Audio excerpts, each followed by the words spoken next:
So here's my darling grapefruit. Looks wonderful. So as you can see, it's going through multiple stages there.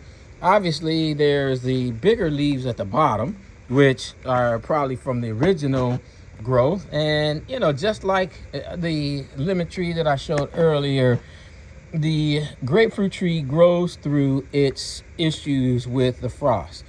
And it's interesting too to see, I didn't realize. So my sister actually has a mature grown grapefruit tree. It's over in Mississippi.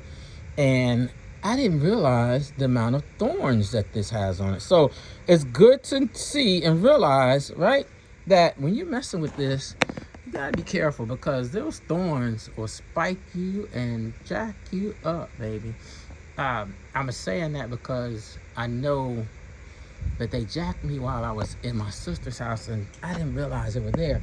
And now I can see they're starting from young, right? I guess they're, you know, preparing themselves for any predators, right? You know, obviously fruit has predators too. And they're looking and saying, hey, let's protect ourselves. So there's all these spikes on there, man.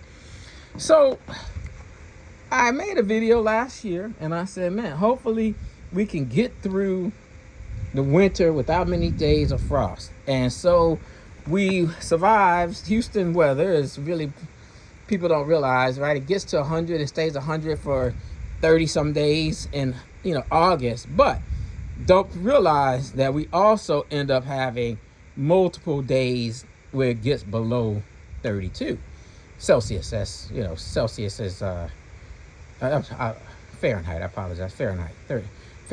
I'm in the United States, so it's Fahrenheit. So anyway, frost, right? So we get below freezing here in Houston, and people don't realize that. So let's see what this produces.